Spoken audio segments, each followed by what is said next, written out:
কতিকা কি গাড়িটা কয়টা ব্যাটারি চুরি করছিল? একটো। কি নাম তোমার? বাড়ি কোন?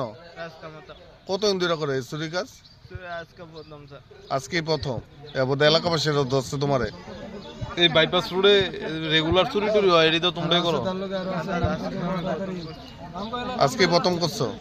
আর লগে কে আসলো তোমার? হ্যাঁ, একলাই ব্যাটারি ফিলা লইছ? আরে আমি তো বাইরে দেখছি না না ইয়া আমরা এফআইআর করে দিয়েছি মোবাইল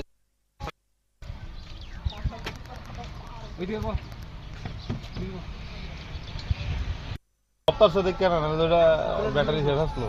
আর রাস্তার মানুষ না তো দিয়ে গেছে আরেকটা তোমার কি হুদু দিবে নি? ব্যাটারি তার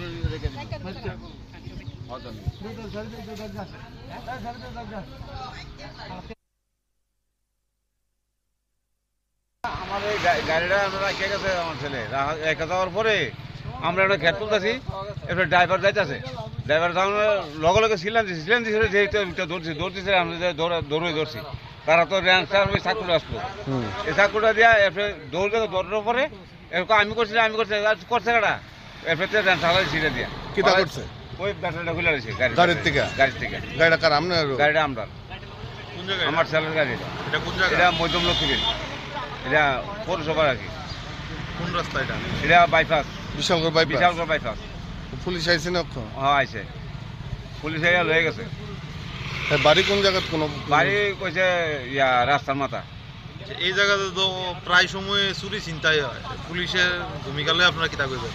পুলিশ আইনি এদিকে বা দেখিনি?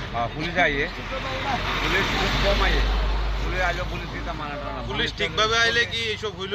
নইলে পুলিশ কোনো ঠিকভাবে আইব না। আর তারা এই দিনের বেলায় ঘটনা করলে তারে এখান থেকে আরো 5-6টা ছাগলও নাই, এটা খাসিও নাই, এইভাবে নিতে আছে।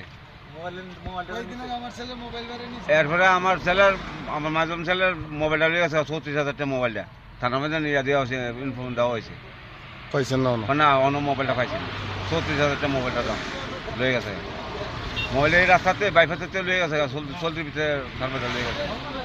এরপরে মোবাইলটা আর পাওয়া গেছে না, খোঁজই পাইছে। পুলিশের কাছে তদন্ত, পুলিশও তো আইসে, পুলিশও এটার কোনো আর তদন্ত নিচ্ছে না, আইসি তো না। এতটুকুই আমার।